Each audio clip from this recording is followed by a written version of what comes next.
Hey guys, SuperHorrorBro Mike here, and in today's video, we explore the dark and unsettling story of a little boy with a troubling home life and some supernatural occurrences. This is the story of Bad Parenting Explained.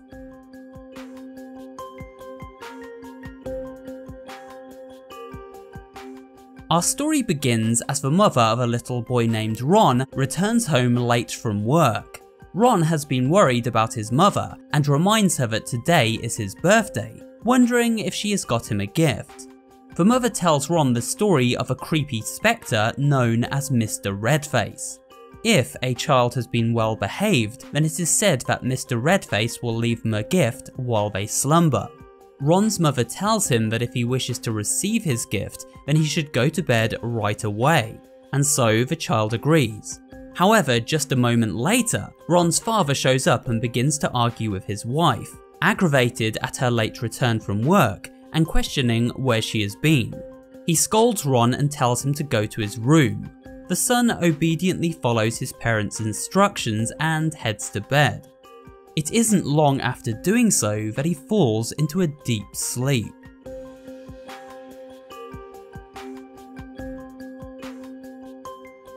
During the night, Ron wakes to a terrifying sight.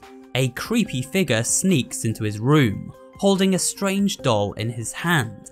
This is Mr. Redface. The monstrous man shakes the doll in front of Ron before slinking over to the closet and stepping inside. The next morning, Ron gets up to discover the doll sits in a box at the foot of his bed, a gift, as promised, left by Mr. Redface. The doll actually resembles Ron in many ways. It has the same clothes on and even goes by the same name. The most peculiar thing about this doll is that it appears to be a living entity, freely conversing with Ron and explaining it was created by magic. Ron questions why the doll has a crooked neck, to which the doll explains that his creator, known as the Master, sometimes makes mistakes and that this was just a small flaw in his creation. The doll tells Ron that he wants to be his friend and for the two to play a game together. He requests that Ron head over to the closet to collect up his other toys. Unfortunately, the closet door is stuck and won't open, so the doll then suggests that Ron has something to eat, as apparently their senses and emotions are connected. The two then head to the kitchen, where Ron finds a note stuck to the refrigerator left by his mother, who has gone out to work. Ron's mother remarks that her son hasn't been eating much lately and so urges him to do so. She also mentions his medicine, which is on the nearby counter and should be taken after eating. Ron sets his doppelganger doll down at the table and then heats up the meal his mother has left for him. Upon sitting down to dine, the doll tells Ron that he can perform a magic trick. No matter how much of Ron's favourite meal he consumes, the dish will never deplete, almost as if he isn't eating at all. Sure enough, after Ron finishes one portion, the food magically reappears on the plate before him. Impressed by this trick, Ron asks what else his newfound friend is capable of. The doll then takes a bottle of wine sat on the table and drains it before his very eyes. While watching this magic trick, Ron briefly glimpses the terrifying sight of Redface sitting next to him, after which the wine bottle smashes all over the table. Ron suddenly becomes concerned that his dad will beat him for breaking the bottle. But, to his shock, the doll explains that his master has already taken care of the boy's father, spiriting him away to another realm. When he asks why, the doll explains that Ron's father is a bad person, and therefore his master has taken him away as he does to all bad parents in order to protect children just like Ron. Ron pleads for his father to be returned, and so eventually the doll agrees to lead Ron to the realm where his father is imprisoned within.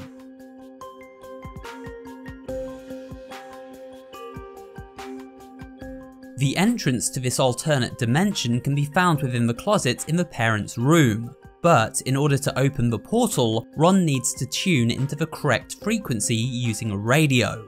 Flipping through the various radio stations, Ron discovers several different portals to dimensions beyond, some tranquil and serene, and others dangerous and horrifying. Eventually he locates the portal to the dimension his father is being held, and bravely steps forth.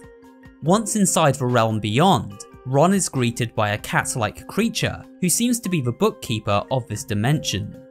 Ron is asked his father's name, which he answers Bruce, and then a series of questions to determine what Bruce has done to deserve his imprisonment. The cat eventually locates Ron's father and opens a door within the forest that leads to him.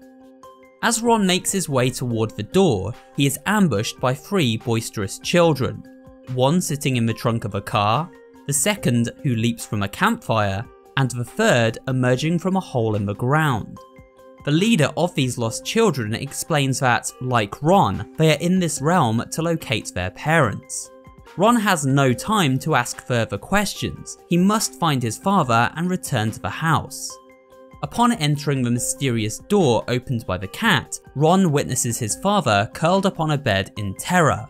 "Please stop punishing me," his father begs over and over. Ron is confused and urges his father to leave with him before Mr. Redface returns. On a nearby table, Ron discovers a card with the word "spell" written across it. But just as he collects the card, a giant hand emerges from the doorway and snatches him back to reality. Ron wakes up in his parents' closet, his mother angrily standing over him. She questions why her son is in the closet, and Ron explains that Mr. Redface has kidnapped Dad.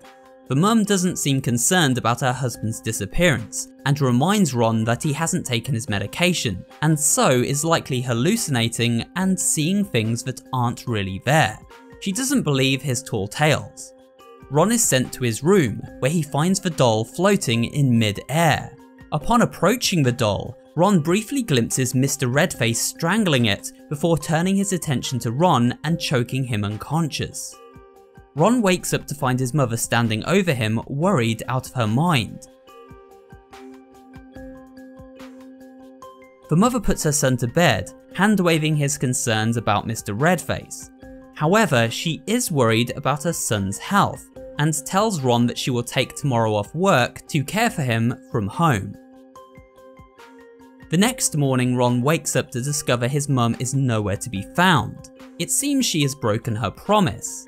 He searches the house top to bottom and eventually comes across his doll, who is now mangled and beaten following Mr. Redface's attack.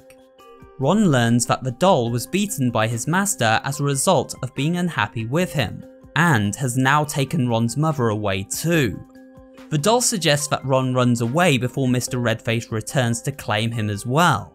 But Ron, being the loving son that he is, decides to head back inside the closet portal in search of his missing parents.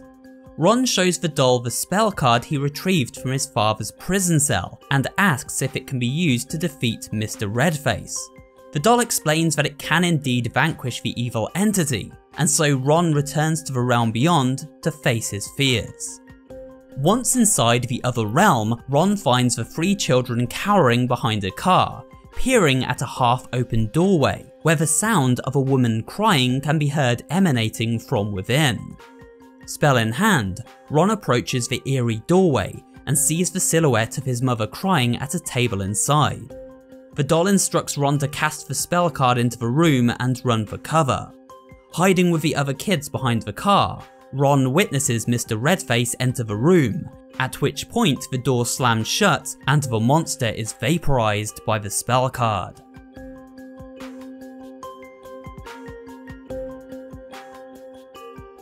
Ron returns to his home through the closet.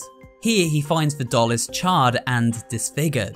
Because the doll's master, Redface, has been defeated, the spell he cast on the doll is now fading from existence. The doll's final request is for Ron to go outside and see his parents. Ron finds his parents by the front door, where they are engaged in a heated and violent debate. His father, Bruce, accusing his wife of having an affair and eventually beating the poor woman for being unfaithful. Ron's mother argues that her husband is neglectful, sitting at home drinking and leeching off her all year round. The mother tells him she wants a divorce and will take her son with her away from the husband's abusive behaviour. She leaves to let him cool down.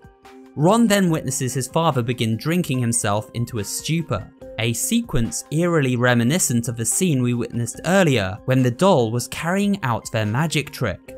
It is then revealed that Bruce, Ron's father, is in fact Mr. Redface. He takes on this monstrous form in Ron's eyes after becoming drunk and violent towards his son. Redface explains that he will not let his son be taken away from him, and in a drunken rage, he strangles poor Ron and then hides his body in the closet. This is why the closet was stuck and never opened. Ron has been dead inside the entire time, his ghost reliving the violent crime over and over again, unable to find peace.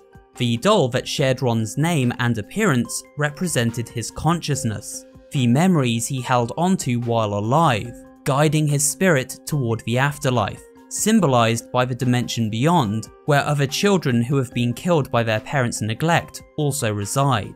A child who died in a car accident, another in a fire, and another who was buried in the woods.